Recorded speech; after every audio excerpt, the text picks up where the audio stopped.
नमस्कार, जय महाराष्ट्र। अखेर भारतीय जनता पक्षाचा खरा चेहरा हा समोर यायला सुरुवात झालेली आहे। 2 वर्षापूर्वी उद्धव ठाकरे यांना मुख्यमंत्री पदावरून पाय उतार व्हावे लागले आणि याचं कारणीभूत त्यांचेच सहकारी 40 आमदार आणि 13 खासदार।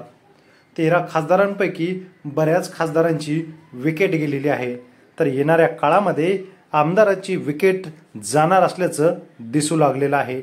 त्यातच आज उद्धव ठाकरे यांच्या भेटीला मातोश्रीवर आलेले एक मुख्य व्यक्ती आणि त्याचमुळे भारतीय जनता पक्ष की ठाकरे हिंदुत्वाचा चेहरा कोण हा सांगायची गरज नाही असं त्यांनी सुनावलेलं आहे।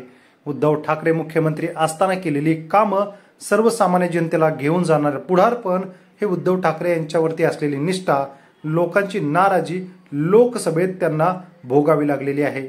शंकराचार्य स्वामी अभिमुक्तेश्वरम यांनी थेट खडे बोल सुनावले भारतीय जनता पक्षाला।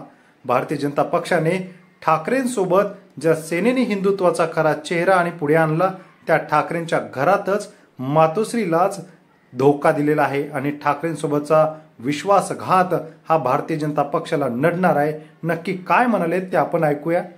लोग हिंदू धर्म के, सनातन धर्म के पालन करने वाले लोग हैं। हमारे यहाँ पुण्य पाप की भावना बताई गई है। सबसे बड़े पाप गौ घात आदि बताए गए हैं, लेकिन उससे भी बड़ा घात विश्वासघात बताया गया है। आपके जो उद्धव ठाकरे जी हैं, इनके साथ विश्वासघात हुआ है और इसी बात की पीड़ा बहुत सारे लोगों के मन में है।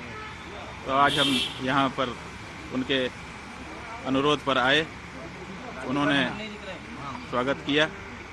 हमने उनसे ये कहा है कि हम सबके मन में इस बात की पीड़ा है कि आपके साथ विश्वासघात हुआ। जब तक पुनः महाराष्ट्र के मुख्यमंत्री की कुर्सी पर आप विराजमान नहीं हो जाते, तब तक हम लोगों के मन का ये जो दर्द है, ये पीड़ा है, ये दूर नहीं हो सकती है। स्वामींच्या वक्तव्यावरती आपल्या कमेंट नक्की करावं, चॅनलला सबस्क्राइब करा।